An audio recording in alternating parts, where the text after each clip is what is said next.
to Tutorial Tuesdays on our teen Instagram as well as on the WPL YouTube site. I am back with Tucker, who just likes being on camera and he also likes attention. It's early morning. I have just woken up and washed my hair. No makeup because it is quarantine time and no one should have to put on makeup when there's quarantine on. So what I have been doing though while we've been sitting at home and working and everything is reading. And one of the things I've been reading is a book called With Malice by Eileen Cook. It is a teen title that you can get on you can get on Overdrive. So since last week we did this cute romance and we made pasta. I wanted to have something to do with pasta, and as it just so happens, With Malice is set in Italy, so I felt like it would be nice to continue that theme of Italian cooking. So I made this really yummy carbonara with the help of my mother, who is visiting me during the quarantine. So I got this recipe from a friend of mine who is in Italy. She lives there. She is an illustrator and sent me a bunch of recipes that she's been trying as a way to keep herself busy and to keep myself busy. And what better way than to make food to share with the family. So With Malice is really fun, especially if you're wanting something a little bit more fast-paced than a cute romance. It is a suspenseful thriller about a girl who wakes up in a hospital somewhere in America after having been basically life-flighted from Italy, where she was supposed to have spent time for her school vacation, like her school trip. She was there for 6 weeks, but when she wakes up from her coma, she can remember none of it. There's also legal people around her and a whole film crew, and her best friend is dead, and she has no memory of it whatsoever. And so she has to start trying to unravel the mystery of what happened to her while she was in Italy, what happened to her friend, as well as also try to escape the sociopath that could have potentially killed her best friend and left her almost dead as well. It is a really, really fast, very gripping novel. If you like One of Us is Lying or like the books along that style, then I absolutely recommend, you can see Tucker's ears, I absolutely recommend reading With Malice by Eileen Cook. And now that I've given that introduction, I think it's about time we go back to the kitchen and try making a really fun, interesting recipe. So I will see you in the kitchen in a few moments. Okay, so since last week we made pasta, I figured it'd be really nice to be able to have a recipe to go with it. Like I mentioned before in the earlier video, since we were talking about With Malice, which has that Italian feel, I have a friend who is in Tuscany that I was chatting with, and her, because she's also in quarantine like everyone else, her response was that she's been cooking like crazy, and she has this recipe that she loves, which is a very simple carbonara with no peas, because apparently this is not Cantonese rice, it is carbonara. So apparently a true Tuscan Italian style carbonara does not have peas, so I don't have that here because I didn't want to get yelled at by her. But my mom is actually here visiting me. She was here when everything went on lockdown, so she's going to be helping me out, so you'll see her kind of popping in and out of the video.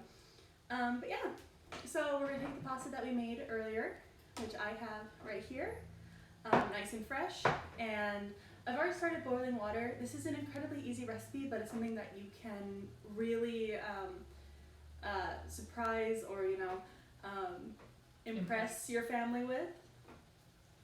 So it's very, very simple. It only really requires about 4 ingredients once you've actually gotten past the pasta making part. So we have the pasta. We have, she recommends pig cheek. We do not have access to that, and we're making it really simple for things that, teenagers and people who are not major cooks like me can actually make. So instead, she said bacon. Smoked is best. Smoked is best if you can get it. And then you want a whole egg and then 1 egg yolk. So I'm going to break those in a few minutes. And then Parmesan cheese. She also says goat cheese. You can use that as well, but that's something that you don't normally have in a typical American kitchen just sitting around. So Parmesan cheese is a good way to go. So first step then is, remember, Hands are clean, hands are washed. Breaking the egg. And then, so this one is fine, you can just have the full whole egg. Then you want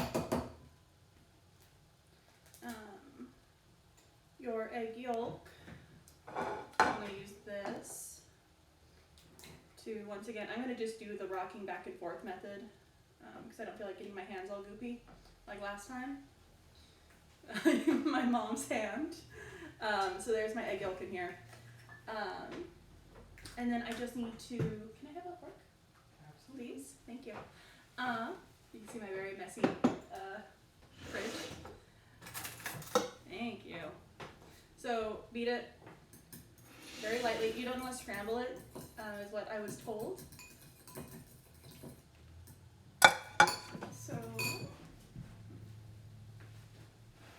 I'm also, so what my mom is doing right now, she's actually adding those egg whites that I just cut, or I just broke out, into that bowl from earlier. Because I'm chilling it because I decided I'm going to use it to make some kind of, probably an angel food cake later. But anyway, so this is nice and beaten. So then the next step, I'm actually going to refer to her recipe because she wrote it out for me like she was talking to me, which I appreciate.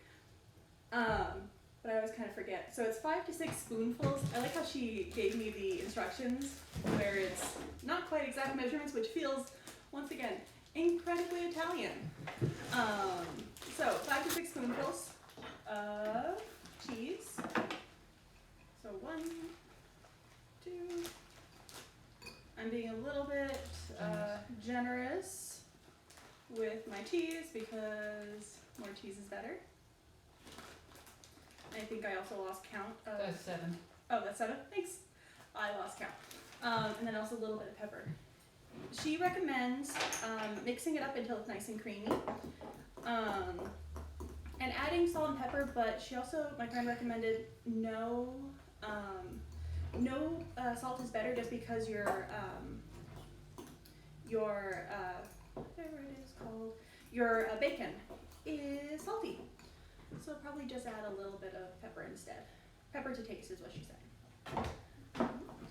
So basically what I'm going to do for the next few moments is stir this a ton until it gets a little creamier. It's a little harder to do just because, you know, it's not warm. So I'm going to stir this for a few moments.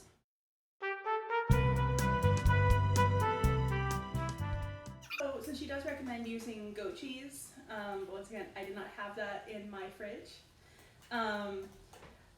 The reason I think she uses the goat cheese is a little bit like more creamy, so it does allow for things to spread and gather easier.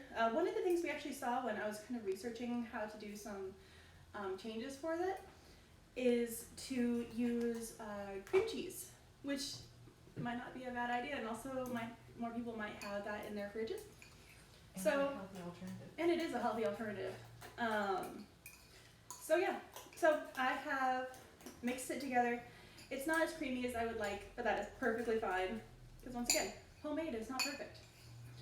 So I'm going to do my fancy video editing so you can kind of see what mine looks like.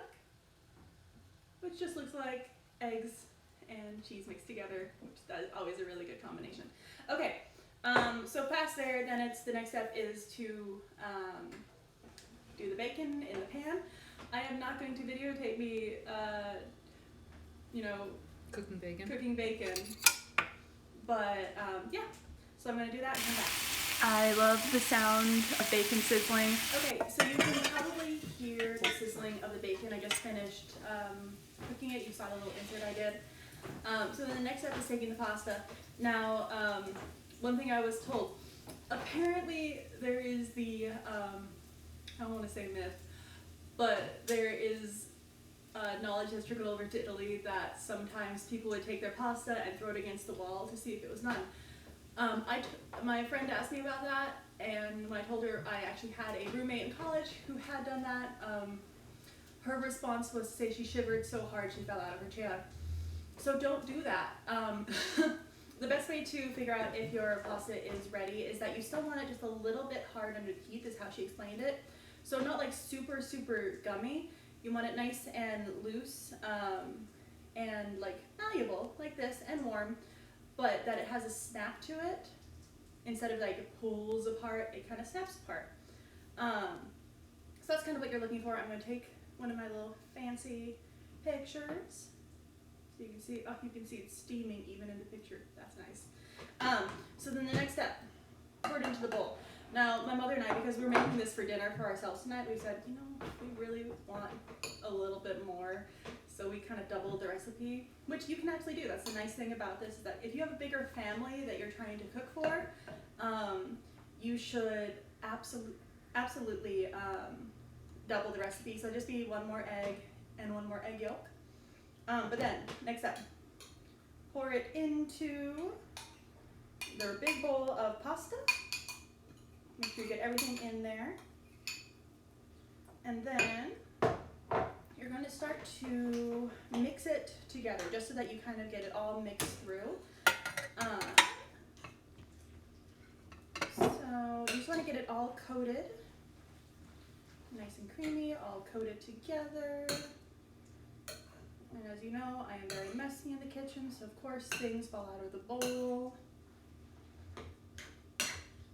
Okay. So this is nice and incorporated. So then the next step, taking the bowl or the pan that you had just used to heat everything in. Do not have the heat on anymore. What you're going to do is take this, everything that you just did, put it back into the bowl you were using, and then mix it in there to warm up the eggs and kind of cook them. You don't want them to cook to the point that they are scrambled, because then that's no longer carbonara. You want it just a little bit more creamy. You want the cheese to have melted, stuff like that. And then once we've done that, we'll cut the bacon and then add it, and pretty much you'll be done. That's how simple and easy this is. So I figure it's a nice way to kind of surprise your family when you're all stuck together. So I'm going to take this over to the stove, do a quick video of how we warm it together, and then I'll be back. So what I'm doing next is pouring the carbonara back into the frying pan that I was using for the bacon, because you want to kind of get that taste from the bacon into it, so the fat of the bacon mixes in with your carbonara, because you just, hopefully you would have just taken the bacon pieces out. So then the next step is to once again get them nice and warm and incorporated. Make sure your heat is not on. I'm actually going to move it over to this next burner next to me, which is what I was just using. There we go, that's better. Because the heat should still be on high, like it should be warm, but it should not be on. And I'm just incorporating it until the cheese is entirely melted. And then once I'm done with that, then the bacon, I'm going to cut the bacon and I'm going to pour it in here, and we will be all set to go. So yeah, that's pretty easy. So you can also cut your bacon, or you can do like my mom is doing and use your fingers. Get into it if your hands are nice and clean, as I've been saying. And just pull it apart, crumble it, because you really want your bacon nice and crispy. And so this is the best way to know if your bacon's nice and crispy, is that it falls apart in your hands. So that's what we're doing right here. Okay, the last step, now that the egg and the cheese are nice and warm and cooked, and it's not, as you can see, there is no, it's more like goopy, which is a good way to describe it, than it is like cooked. We didn't make a scrambled egg, essentially. So last step, your bacon. Just scoop that bacon right into your carbonara as it's nice and warm. This is going to give you most of the salt that you need for your recipe. So I'm just mixing it in. Oh, it looks so good. And I took a taste earlier. I snuck a taste, and it tasted so incredibly good. So yeah. Okay, it was really simple and a really fancy meal. It tastes absolutely amazing. I'm really excited to eat it. Now, so this is not the healthiest recipe the way we made it. We're doing more comfort food style. The street down the side of my house is really loud. So every so often I just get like snatches of music as people drive by really fast. And so it's a nice little like mini dance party. Anyway,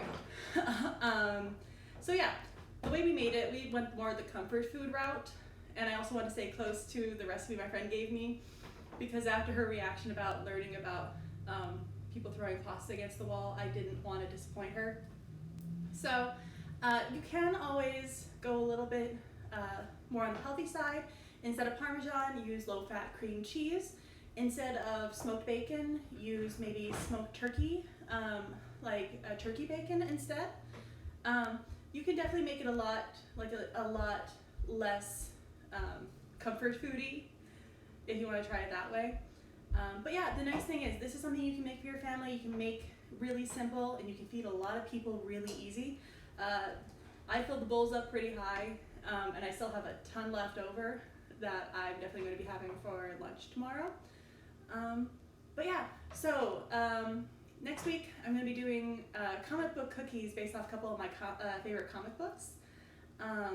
Using Nerdy Nummies style. If you ever run across her, we have some of her cookbooks in the teen section. I'm a really big fan of how she cooks and how she bakes, because she really makes it a lot of fun. And yeah, so if you haven't gotten the chance, also check out our digital catalog where we have Overdrive. You can check out With Malice on Overdrive. And also after last week and realizing I didn't have Hungry Hearts in our digital catalog, we also looked into ordering that. So if you really like Hungry Hearts and you're really wanting to read it already, check out Overdrive in a little bit and see if it has arrived yet. But yeah, so I'm all done. I'm going to show you the final product because I am very happy with it. Oh, it looks so good. Okay, and that's it. We're all done. So I will see you next week for our next book pairing program. See you next week. Bye.